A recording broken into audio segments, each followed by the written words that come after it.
For many decades, the Islamic Republic maintained tight control over the flow of information within its borders. The government dominated television networks, newspapers, news agencies, and even religious broadcasting platforms. In simple terms, the state controlled not just what information was available, but also how people consumed it. This control acted as a powerful shield for the regime, because when people don't have access to free and diverse information, it becomes much harder for large-scale resistance or revolution to take shape. However, the current situation is beginning to challenge that long-standing control.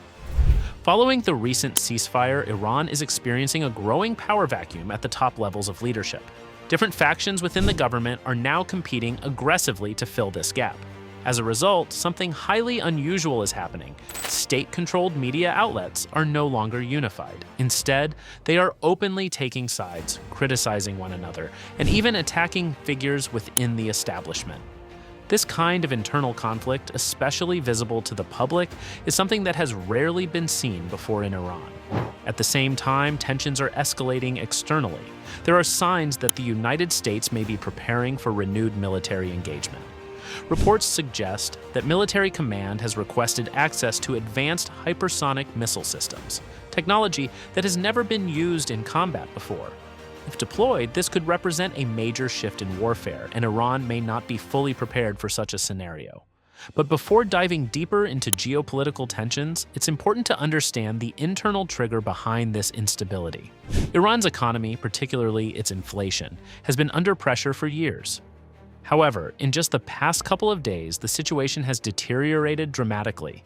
The Iranian currency, the rial, has fallen to a historic low.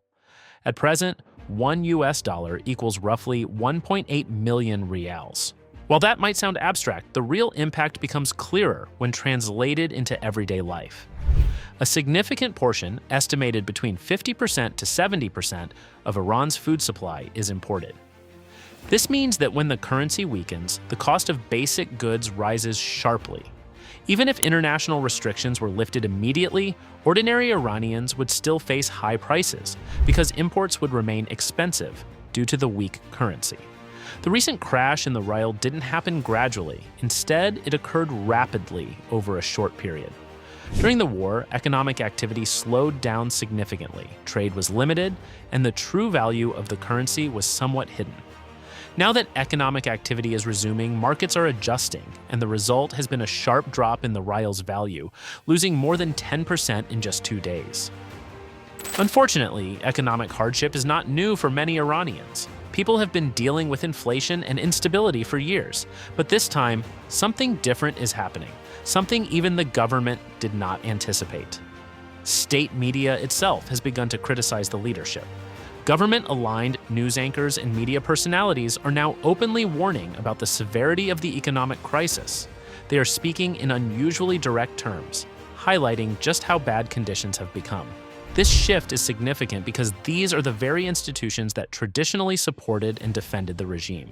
To understand the depth of the crisis, consider this. The median monthly income in Iran is around 200 million rials.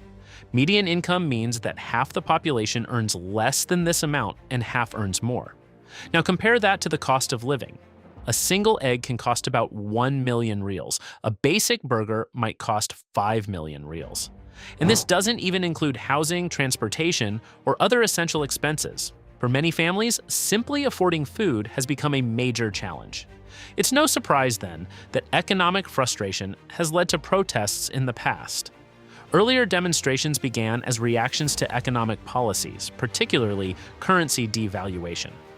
When the government devalued the rial, it made imports more expensive, directly impacting the cost of food and daily necessities.